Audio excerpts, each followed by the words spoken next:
Dear students, आज मैं शुरू करने जा रही हूँ themes in Indian history part 3, class 12 की book 3 history of modern India. Theme 10 colonialism and countryside, exploring official archives. And before I start the lesson, I would like to tell you that unit 3rd and unit 4th of this chapter is deleted, यानी 3rd और 4th unit जो इस book का है वो pandemic की वजह से इस साल डिलीट कर दिया गया है। तो हम सिर्फ यूनिट 1 एंड 2 पढ़ेंगे।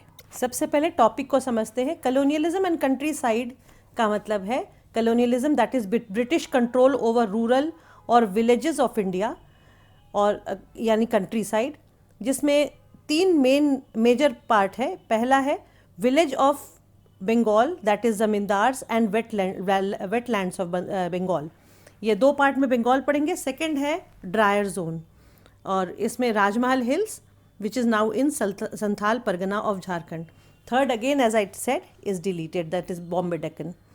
और एक्सप्लोरिंग ऑफिशियल आर्काइव्स जो इस टॉपिक का सेकंड पार्ट है, उसमें हम सोर्सेज ऑफ हिस्ट्री देखेंगे, जिससे हमें पता चलता है कि एक्चुअली जो हमें इसमें पढ़ने को, इसमें जो things to study in this chapter है वो कहाँ कहाँ से, कौन कौन से सोर्सेज से हमें पता चलता है।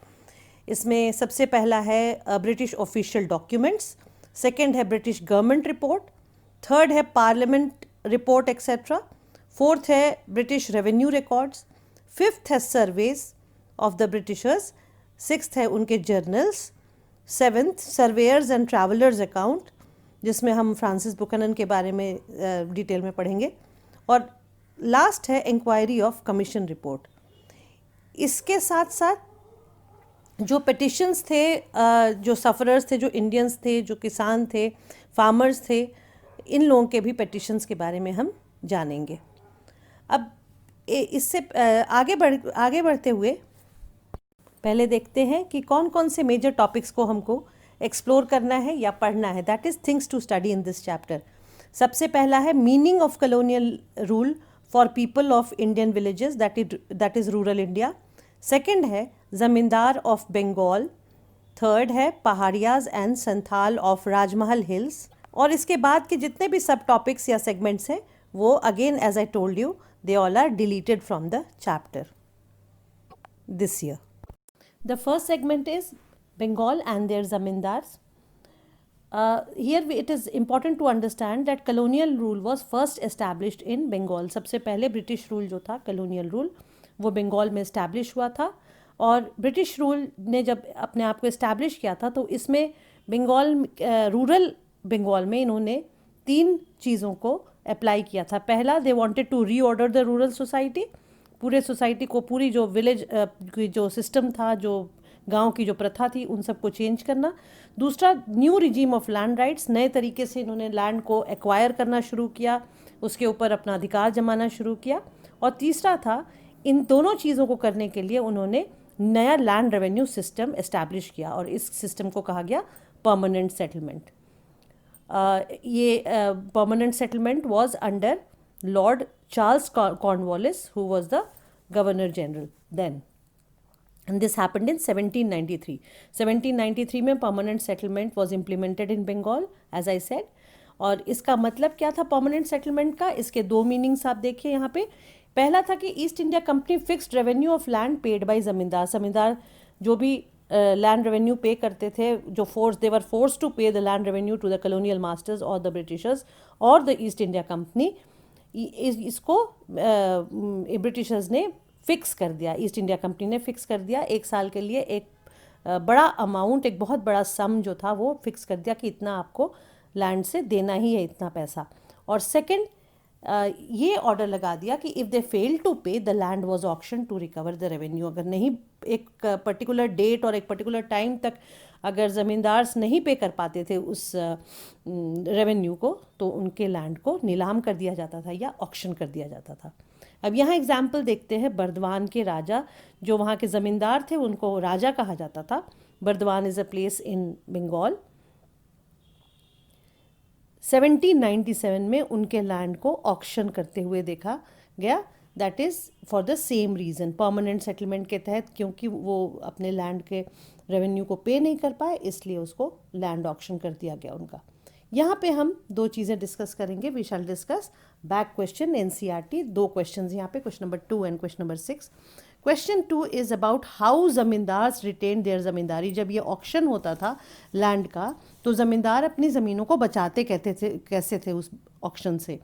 और सेकंड क्वेश्चन है why zamindaris were auction under permanent settlement. Second, जैसा मैंने आपको बताया था कि if they fail to pay the revenue, तो यहाँ एक क्वेश्चन आता है कि why zamindaris were auction under permanent settlement, क्यों ऑक्शन हो जाता था. और उससे एक और रिलेटेड क्वेश्चन जो हम यहाँ पे पढ़ सकते हैं वो है why zamindars fail to pay revenue and who purchase the land. जब ऑक्शन होता था तो लैंड कौन खरीदता था. इसमें अगर फर्स्ट क्वेश्चन देखें, how zamindars retain the zamindaris और हु परचेज द लैंड, दोनों if you see both the questions they are related. तो इसमें when why zamindars fail to pay the revenue was due to accumulated arrears. इतना ज़्यादा एरियर बढ़ जाता था, इतना ज़्यादा उसके ऊपर कर्ज बढ़ जाता था ज़मीन पे कि वो नहीं दे पाते थे एक टाइम के बाद.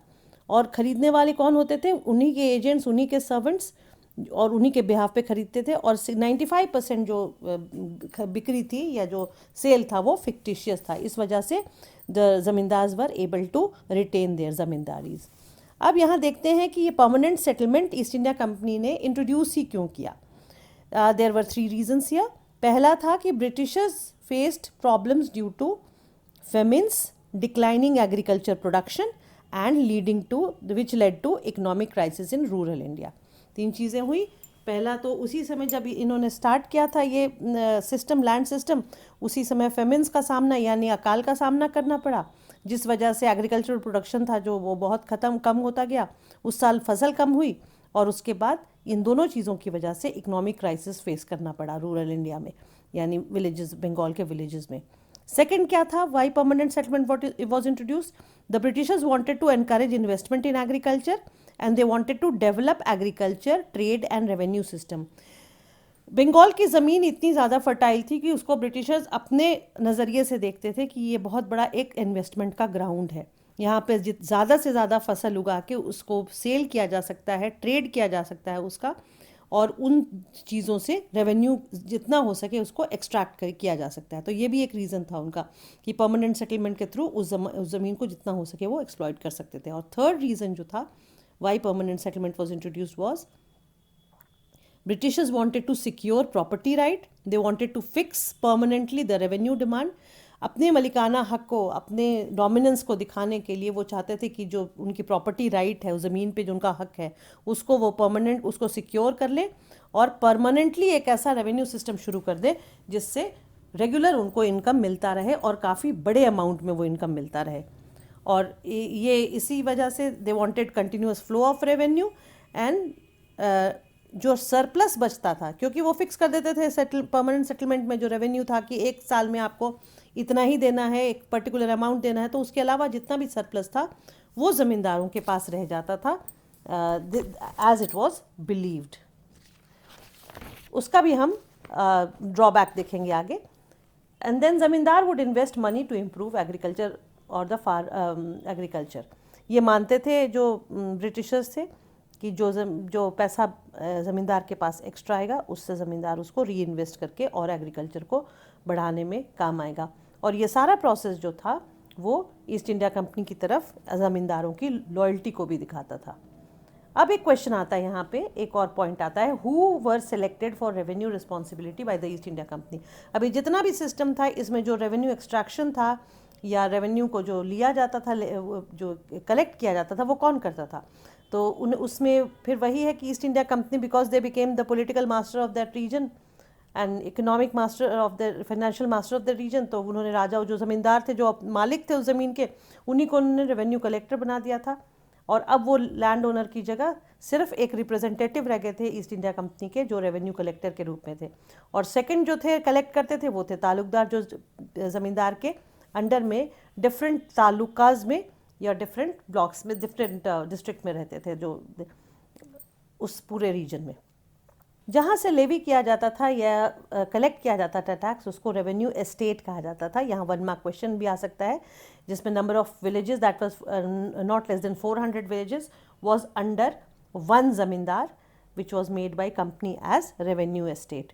इसमें क्या था, इसमें सिस्टम क्या था, the company fix the demand which was very very high, the zamindar collected rent from villages which was regular, which had to be regular, and if in case of any failing of collecting the revenue, his estate was auctioned. अब हम देखते हैं question number 6 में, another question asked from the same part is why zamindari is auctioned and why did the zamindars fail to pay the revenue. जो permanent settlement के अंदर में revenue fix हुआ था, उस वजह से जो ऑक्शन के एग्जाम्पल्स बड़े थे वो क्यों थे? इसके बहुत सारे रीजंस थे, there are not less than 4 reasons. First was the initial demand was very high, यानी जो फिक्स किया गया था रेवेन्यू ईस्ट इंडिया कंपनी के द्वारा वो बहुत ज़्यादा था, इतना ज़्यादा था और ये इसलिए था क्योंकि अंग्रेज़ चाहते थे या ब्रिटिशर्स चाहते थे to minimise their loss of expanded cultivation. जो उन्होंने कल्टीवेशन को बढ़ाया था, जो उस ज़्यादा से ज़्यादा एरिया कल्टीवेशन के अंडर में लाए थे, उसके लॉस को मिनिमाइज़ करना चाहते थे, इसीलिए इनिशियल डिमांड जो था रेवेन्यू का वो काफ़ी हाई था। Second was when demand was imposed in 1790s, that is 1793 में परमानेंट सेटलमेंट ये शुरू हुआ था। उस समय बैड लक ये हुआ था कि एग्रीकल्चर का जो प्राइस था वो काफ़ी नीचे था and therefore the peasant could not pay their dues. Third क्या था, third reason why the zamindars fail to pay the revenue was regardless of good और bad harvest the revenue had to be paid punctually. That is there was a law called sunset law which again important for your 1 mark question, that if revenue was not paid by the sunset of the specified date, the land was auctioned. ये तीसरा कारण पड़ गया कि कितना भी अच्छा या बुरी खेती हो, एक पर्टिकुलर अमाउंट पे करना ही पड़ता था ज़मींदार को, और in case of non payment land auction हो जाता था। और फोर्थ जो इसमें था रीज़न वो था लिमिटेड द रीज़न, या इसको फीचर के रूप में भी देख सकते हैं कि it limited the power of ज़मींदार। ये जो परमानेंट सेटलमेंट का जो सिस्टम था उस वजह से ज़मींदार की जो पावर थी वो काफ़ी कम हो गई थी, क्योंकि ईस्ट इंडिया कंपनी ने आते ही उनको रेवेन्यू कलेक्टर बना दिया था। और इसमें फीचर्स देख लेते हैं। To manage the limited the power of zamindar, किस किस चीज़ में उनका पावर कम हुआ था? टू मैनेज द ज़मींदारी, जिस ज़मींदारी के वो मालिक हुआ करते थे उससे उनका पावर छीन लिया गया। टू कलेक्ट रेंट, वो अपने हिसाब से रेंट भी नहीं कलेक्ट कर सकते थे। Their authority was subdued, their autonomy was restricted, their army was disbanded. जो ज़मींदार थे राजा इसलिए कहलाते थे क्योंकि इनके पास छोटी सी आर्मी, अपनी लोकल आर्मी भी होती थी। उसके बाद कस्टम ड्यूटी वॉज इस्टेब्लिश्ड, उनकी जो their court came under collector of company, so no power of local justice and police. उनका जो लोकल कचहरी थी या लोकल कोर्ट था उसको भी डिसबैंड कर दिया गया, उनकी जो कस्टम ड्यूटी थी उसको भी एबॉलिश कर दिया गया। सो लोकल जस्टिस और लोकल पुलिस के ऊपर ज़मींदारों का कोई कंट्रोल नहीं रहा और उनकी जो पावर था वो लिमिट हो गया, it was subdued.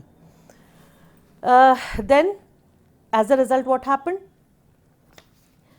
Collectors became, और इन टर्न ये सारा जब चल रहा था तो उसका इम्पैक्ट क्या हुआ? The collectorate became the authority. जो ब्रिटिशर्स ने कलेक्टोरेट बनाया गया था जहाँ पे रेवेन्यू कलेक्ट होके फाइनली जो जहाँ पे इकट्ठा होता था उसको कलेक्टोरेट कहा गया। That became the authority that it took charge, that company officials took charge of ज़मींदारी if revenue did not come। जैसे ही रेवेन्यू नहीं मिलता था वैसे ही उस ज़मींदारी को हथिया लेते थे जो कंपनी के ऑफिशियल्स थे। And they destroyed the authority of Raja and his officers, that is अमला। अमला कहते थे उनके लोकल ऑफिसर्स को, उनके पावर को भी छीन लिया गया था। And now we will study here about the reasons why the payment of revenue was a problem. Revenue जो काफ़ी ज़रूरत से ज़्यादा बहुत हाई था, वो कई बार ज़मींदारों के लिए काफ़ी पेमेंट के लिए बहुत मुश्किल क्यों हो जाती थी? पहला reason, as I told you before also, due to the bad harvest, due to low price of grain. कभी ज़्यादा हो गया तो ग्रेन का प्राइस नीचे चला गया तो रेवेन्यू पूरा इकट्ठा नहीं हो पाता था। कभी हार्वेस्ट इतना ख़राब होता था कि फेमिन हो जाता था तो उससे न बेच सकते थे, न उससे रेवेन्यू इकट्ठा कर सकते थे। कई बार क्या होता था कि there use to be deliberate delay, जान के डिले किया जाता था, क्योंकि जो ज़मींदार के अंडर में जो जोतेदार और मंडल्स होते थे वो चाहते थे कि ज़मींदार को प्रॉब्लम फेस करना पड़े ताकि उन्हें फ़ायदा मिल सके. And the judicial process was very weak which increase amount of defaulters. So these were the 4 reasons why the payment of revenue was a problem. अब यहाँ तक हमने ज़मींदार्स के बारे में और दिनाजपुर और बर्दवान नाम की जगह जो बंगाल की बर्दवान के बारे में पढ़ा. अब हम आते हैं Dinajpur. That was the northern Bengal which is now in Bangladesh. This place Dinajpur is now in Bangladesh. इसके बारे में हम पढ़ेंगे. इसमें क्वेश्चन देखिए, क्वेश्चन नंबर 1. अब अगर देखें बैक क्वेश्चन में हुवर, उसमें ऐड किया है मैंने who were jotedar. Who were jotedars and why jotedar was a powerful figure in rural Bengal. This is the first question of the NCERT back question. Dinajpur, as I said, in northern Bengal, which is now in Bangladesh, was according to the survey of Francis Buchanan. मैंने आपको travelers के बारे में बताया था, तो जिसमें Francis Buchanan, who is the main figure in this chapter. You should see page number 266 of your chapter, which where the paragraph is written about who was Francis Buchanan. He was a physician from 1794 to 1815. He was surgeon of Lord Wellesley. Then he served, and he also surveyed. He was also appointed to survey the Bengal, the land, the rural area or the land of Bengal by East India Company. So coming back to why we are talking about Francis Buchanan, because through his report we will come to know about Jotedar and about the survey of that place, that is the source 1. According to the survey, that is source 1, and according to Francis Buchanan, Jotedar was a class of rich peasant in 19th century. Jotedar acquired vast area of land, that is around 1000 acre of land, not less than 1000 acre of land. Jotedar controlled local trade and money lending. Jotedar exercised power on poor cultivators. Sharecroppers, that is adhiyar और बरगादार जिनको कहा जाता था, they cultivated the Jotedar's land. And how did they do that?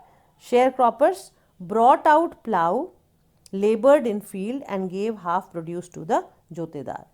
तो जोतेदार कौन थे? जो गांव में रहते थे, रिच पेजेंट थे, 1000 एकड़ मिनिमम 1000 एकड़ लैंड के मालिक थे. जितना भी गांव का ट्रेड था और मनी लेंडिंग थी, पैसे का लेन देन था, सब कंट्रोल करते थे.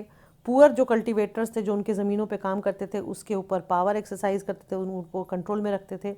और उनके अंडर में काम करने वाले जो शेयर क्रॉपर्स थे, जिनको अधियार या बरगदार कहा जाता था, वो अपना हल बैल लाते थे, उनकी ज़मीन पे काम करते थे और जो भी प्रोड्यूस होता था उसका आधा जो था वो जोतेदार को दे देते थे. इसलिए बिना कुछ काम किए सिर्फ ज़मींदार के मलिकाना हक की वजह से जोतेदार जो थे, दे वर वेरी रिच पेजेंट्स. यहाँ एक और क्वेश्चन है, क्वेश्चन नंबर 1 या सोर्स 1 में अगर देखें तो बॉक्स में, तो क्वेश्चन है why jotedar were powerful and why they resisted the zamindar. Figure 10.4 में देखिए, differences of house of common villagers and jotedar. यहाँ पे आपको फिगर 10.4 में अगर आप देखें तो उनके अमीरी का पता चलता है जोतेदार का, कि वो किस तरह के घरों में रहते थे, किस तरह के बंगलोज में रहते थे, और वो कैसे जो कॉमन विलेजर्स थे उनके घरों से वो बिल्कुल अलग था, काफ़ी बड़ा था.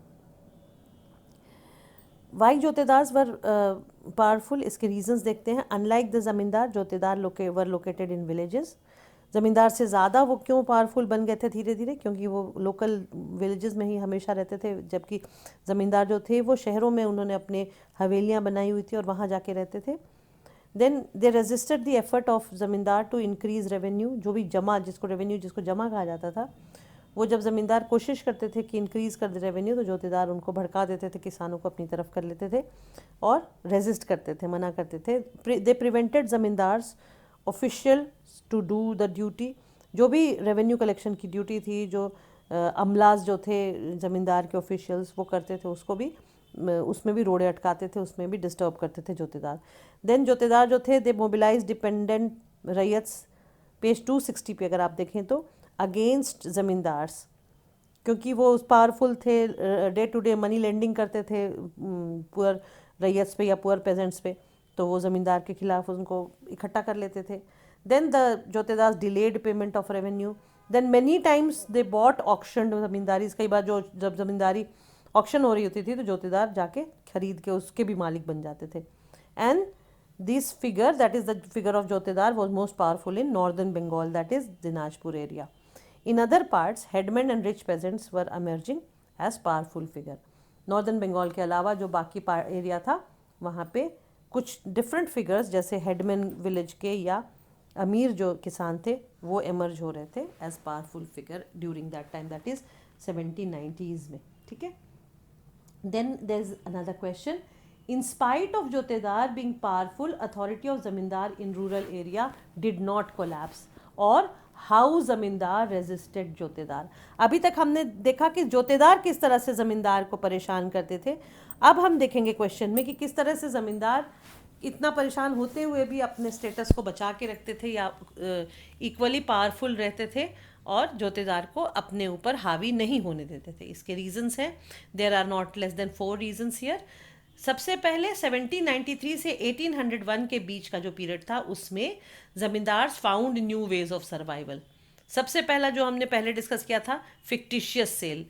ये एग्जाम्पल है बर्दवान राजा का कि he transferred some zamindari to his mother, that is property of women were not taken away.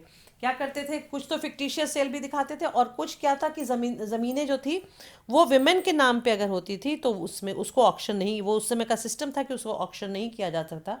इसलिए बर्दवान के राजा ने अपनी माँ के नाम पे बहुत सारी ज़मीनें रखी हुई थी. सेकंड क्या था, राजाज एजेंट मैनिपुलेटेड द परचेज. ये पहले भी हम डिस्कस कर चुके हैं. ये क्वेश्चन में अब हम डिस्कस कर रहे हैं कि by delaying revenue accumulating demand bought zamindari did not pay and process was repeated and sold at low price and came back to zamindar. एक vicious cycle था. पेमेंट डिले होते होते एक्यूमुलेट हो जाता था और जो ज़मींदारी जब खरीदते थे तो वो बिकती नहीं थी और ये प्रोसेस रिपीट होता था और फाइनली क्या होता था कि ज़मींदारी का जो प्राइस था वो धीरे धीरे धीरे होते होते लो हो जाता था और उन्हीं के लोग खरीद के वापस ज़मींदार को दे देते थे. थर्ड जो था, company could never recover piled up payment. ज़मींदार मेड बेनामी परचेजेस. बॉक्स में देखिएगा बहुत सारे बेनामी परचेज होते थे और क्योंकि ज़मींदार लोकल थे और लोकल लोग उनको सपोर्ट करते थे इसलिए कई बार उनका पेमेंट रिकवर नहीं हो पाता था ईस्ट इंडिया कंपनी के द्वारा. फोर्थ था कि outsiders who bought zamindari could not take possession. कई बार बाहर के लोग, ज़मींदारी के बाहर के लोग ऑक्शन में ज़मीन खरीद भी लेते थे तो जो लोकल लोग थे, एक तो ज़मींदार के जो लठियाल थे या हेंचमैन थे जो, वो उनको नहीं टिकने देते थे. दूसरा जो खुद जो रैयत जो ज़मींदार के अंडर में काम कर रहे होते थे वो भी रेजिस्ट करते थे बाहर वालों की एंट्री. क्यों? क्योंकि ज़मींदार को वो अपने फादर फिगर की तरह देखते थे और जिस एरिया में वो जिस ज़मींदार के अंडर में रहते थे उसको वो अपना आइडेंटिटी और प्राइड मानते थे जो किसान थे कि हम इस एरिया को बिलोंग करते हैं, इस ज़मींदारी में हैं, इसलिए हम किसी बाहर वाले को नहीं घुसने देंगे. और उसके बाद if we conclude this portion of northern Bengal, that beginning of 19th century 1800 onwards, इसको कंक्लूड करें. राजाज जो थे या zamindar, they consolidated their power and became more powerful. Rules of revenue became flexible and as late as 1913, that is during Great Depression, zamindaris collapsed and jotedar became powerful in villages. तो ये पूरा जो content अभी तक था उसका यही कंक्लूजन, 3 कंक्लूजन है कि 1800 ऑनवर्ड, जब बिगिनिंग ऑफ 19th सेंचुरी के बाद से राजास जो थे वो धीरे धीरे अपने पावर को बढ़ाने लगे. काफ़ी राजा, दैट इज़ ज़मींदार, दे बिकेम वेरी पावरफुल. और अंग्रेज़ों ने भी देखा कि जो रेवेन्यू, लैंड रेवेन्यू सिस्टम बहुत ज़्यादा कारगर नहीं हो रहा है, बहुत ज़्यादा इफेक्टिव नहीं हो रहा, तो उसको भी उन्होंने थोड़ा फ्लेक्सिबल कर दिया. और 20th सेंचुरी में 1930s आते आते जब ग्रेट डिप्रेशन वर्ल्ड में हो रहा था, इकोनॉमिक डिप्रेशन, तब ज़मींदारी सिस्टम जो था वो कोलैप्स हो रहा और जोतेदार जो थे वो विलेजेस में ज़्यादा पावरफुल होके एमर्ज हो रहे थे. अभी तक हमने जो दोनों पार्ट पढ़ा जोतेदार और ज़मींदार का, उसका सोर्स ऑफ हिस्ट्री अगर देखें तो वो है फिफ्थ रिपोर्ट. फिफ्थ रिपोर्ट क्या था? Fifth report was a report which is very invaluable source of history, but again it's authenticity is questionable, क्योंकि किसने लिखा, किस पर्पज से लिखा, ये एक बहुत बड़ा क्वेश्चन था। और व्हाट वाज फिफ्थ रिपोर्ट, पहले ये जानने की कोशिश हम करते हैं कि it was something where the changes were discussed about the Bengal rural revenue system and it is documented in this fifth report. जो भी बात डिस्कशन होता था बंगाल रेवेन्यू सिस्टम का, कि कौन सा नया सिस्टम आएगा, जैसे परमानेंट सेटलमेंट का सिस्टम था, इन सब के बारे में जितनी भी रिपोर्टिंग है वो फिफ्थ रिपोर्ट में की गई है। और सेकंड इसका फीचर था कि British government forced company to produce regular report on administration of India, क्योंकि ईस्ट इंडिया कंपनी एक प्राइवेट कंपनी थी और British government was trying to control their system in India represented by the East India Company. तो उस चीज़ को authenticity देने के लिए जो ब्रिटिश गवर्नमेंट थी वो फोर्स करती थी कंपनी को कि आप रेगुलर रिपोर्ट हमें भेजिए कि आप किस तरह से इंडिया के एडमिनिस्ट्रेशन को लुक आफ्टर कर रहे हैं या उसको रन कर रहे हैं। तो ये चीज़ें आप फिफ्थ रिपोर्ट में आपको मिलेंगी। और फिफ्थ रिपोर्ट क्या था, 1813 में जो सीरीज़ ऑफ रिपोर्ट था उसमें जो फिफ्थ नंबर में था वो 1813 में बना था और उसको इट हैड 1002 पेजेस। कैसे किया गया था, कैसे प्रिपेयर किया था इस फिफ्थ रिपोर्ट को, ये भी देखते हैं। How was the fifth report prepared. इसमें we will see 3 points in this. British Parliament passed a series of acts in late 18th century to control company rule, as I said. They appointed committee to inquire into affairs of the company, and fifth report became the basis of parliamentary debate on nature of East India Company. तो ये एक official document था British government का जो series में 5वें number पर आता था, इसलिए इसका नाम फिफ्थ रिपोर्ट था, जिसमें ब्रिटिश पार्लियामेंट ने सीरीज ऑफ एक्ट पास किया था कंपनी रूल को कंट्रोल करने के लिए, यानी ईस्ट इंडिया कंपनी को कंट्रोल करने के लिए, ताकि ईस्ट इंडिया कंपनी अपनी मर्जी से आउट ऑफ कंट्रोल ना चले जाए ब्रिटिश गवर्नमेंट के। और इस वजह से कमेटी को अपॉइंट किया गया था जो इसको लुक आफ्टर करती थी। अब रीज़न क्या था ब्रिटिश गवर्नमेंट का फिफ्थ रिपोर्ट बनाने का, that is why was it done, the purpose of fifth report देख लेते हैं। Since 1760 establishment of East India Company in Bengal, since the time of establishment 1757 में और 1763-64 में अगर हम देखें बैटल ऑफ प्लासी और बैटल ऑफ बक्सर के बाद, जब बंगाल में ईस्ट इंडिया कंपनी ने अपना पॉलिटिकल ट्रेडर्स बन के आए थे और पॉलिटिकल मास्टर जब बन गए थे, वहाँ पे उन्होंने अपना रूल एस्टैब्लिश किया था 1760s में। बहुत सारे और ट्रेडर्स थे जो back in England, they wanted to also come to India and China and do trade. तो ये जो ईस्ट इंडिया कंपनी की जो ट्रेड मोनोपोली थी उसको ये ट्रेडर्स जो थे, जो ब्रिटेन में छूट गए थे, जो ट्रेडर्स जो नहीं आ पाए थे इंडिया में ट्रेड करने, वो इनकी मोनोपोली से बहुत ज़्यादा जेलस थे। और इस जेलसी की वजह से वो चाहते थे कि जो रॉयल चार्टर एक्ट जिसके तहत कंपनी को ट्रेड मोनोपोली ब्रिटिश गवर्नमेंट ने दिया था उसको ये रिमूव करना चाहते थे। तो ये 1 मार्कर में आपका आएगा royal charter act. Royal charter act के तहत क्या था, which gave company the trade monopoly by the British government and these traders wanted to remove it. So East India Company का जो मोनोपोली था वो तोड़ना चाहते थे। Then another reason was British industrialist wanted to open Indian markets for British manufacture. जो वहाँ के इंडस्ट्रियलिस्ट जो छूट गए थे ईस्ट इंडिया कंपनी के अलावे, जो इंडस्ट्रियलिस्ट वहाँ थे, वो चाहते थे कि इंडिया इतना बड़ा फ्लरिशिंग मार्केट है ट्रेड के लिए, उसमें हम बिल्कुल ओपन मार्केट उसको कर दिया जाए और कोई भी जाके वहाँ पे ट्रेड कर पाए। Then they argued that benefits was only going to East India Company and not British nation as a whole.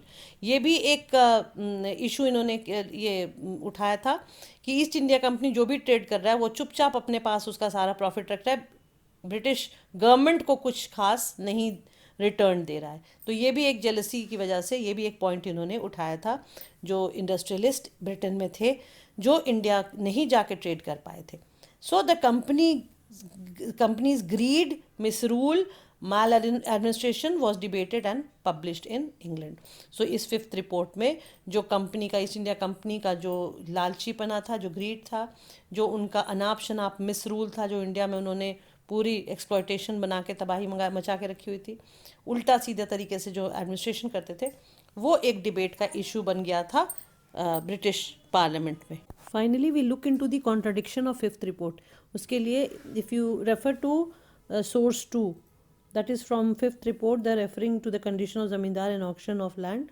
इसमें आपको इसको पढ़ने के बाद आपको ऑथेंटिसिटी ऑफ रिपोर्ट के बारे में पता चलेगा। That is it was actually whatever was written in the fifth report was not actually true.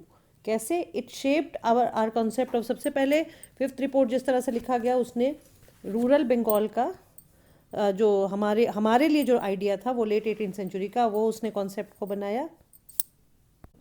and going by the fact that who wrote the report and why its authenticity is questionable, क्योंकि fifth report was written by British Parliament or British government, so naturally its authenticity was questionable because it was more about criticizing the concept of the system of zamindari and the East India Company, because they had their vested interest.